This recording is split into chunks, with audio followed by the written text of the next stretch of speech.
wabarakatuh. Hai semua, aku Nadia Adi Sifildian dengan NIM 206027. Aku adalah seorang mahasiswa dari jurusan Bimbingan dan Konseling angkatan 2020. Nah, pada kali ini aku akan menjelaskan kepada teman-teman semua apa sih yang dimaksud dengan BK, apa aja sih yang ada di BK, dan apa BK mengerikan itu ya.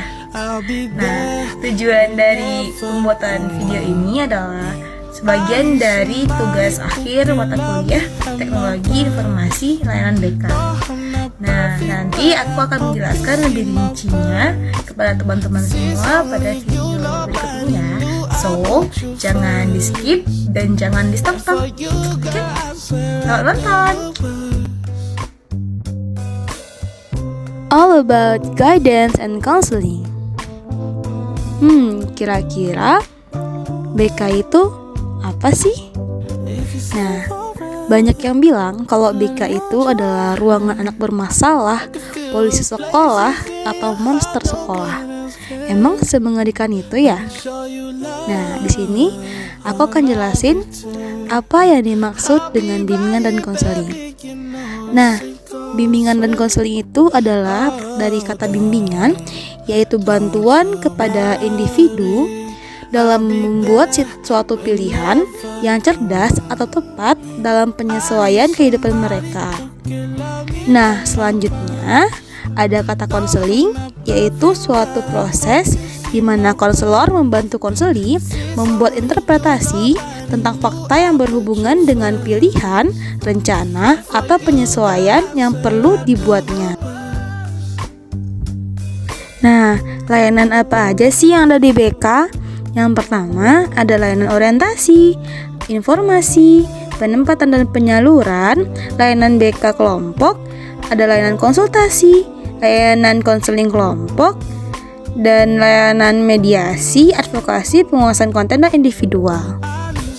Nah, selanjutnya kita ada tahapan konseling. Yang pertama ada tahap pengantaran, penjajakan, penafsiran, dan tahapan pembinaan. Terus terakhir ada tahap penilaian. Nah, jadi teman-teman yang ingin konseling akan melalui semua proses ini. Nah, selanjutnya lulusan BK itu bisa jadi apa aja sih? Yang pertama bisa jadi konselor, tentunya dengan ijazah profesi konseling. Yang kedua guru BK. Yang ketiga ada konsultan pengembangan SDM. Dan yang keempat ada staf HRD. Nah, dari video di samping tadi dan dari penjelasan singkat tadi, teman-teman sudah paham belum apa itu yang dimaksud dengan BK? Apa masih berpikiran kalau BK itu mengerikan? Nah, semoga udah gak berpikir lagi ya. Nah, jadi emang kenyataannya BK itu tidak semengerikan yang teman-teman pikirkan. Nah, BK itu juga merupakan sahabat siswa. Jadi tidak hanya BK itu kayak marah-marah atau guru BK itu killer, masa sekolah, enggak. Nah, teman-teman juga bisa jadikan ruangan BK itu sebagai tempat sharing, tempat berbagi ilmu. Terus juga teman-teman di sana bisa konsultasi sama guru BK-nya mengenai rencana-rencana apa yang teman-teman semua rencanakan untuk masa depan selanjutnya. Teman-teman pada tahu nggak kalau di UNP itu ada yang namanya UPBK? Kira-kira UPBK itu apa sih?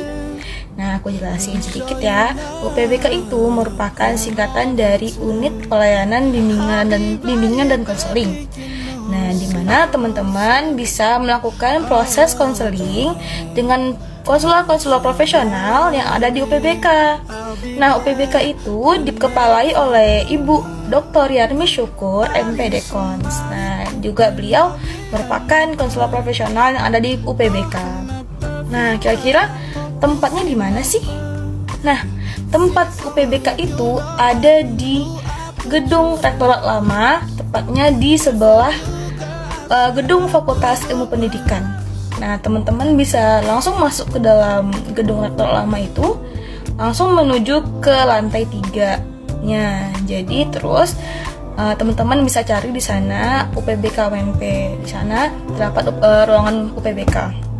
Nah, selanjutnya kira-kira kalau konseling di UPBK itu bayar nggak sih?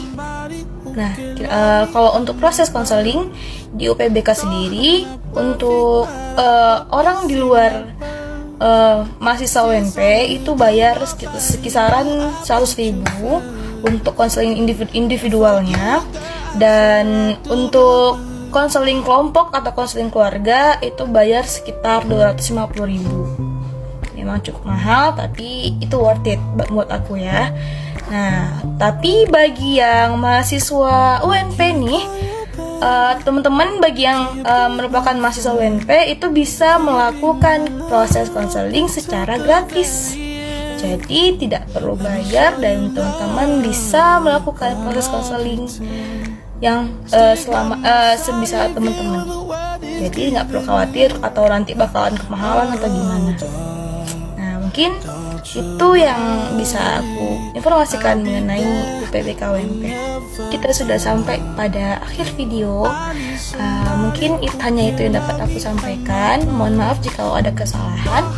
Assalamualaikum warahmatullahi wabarakatuh. Sampai jumpa di video selanjutnya. Dadah.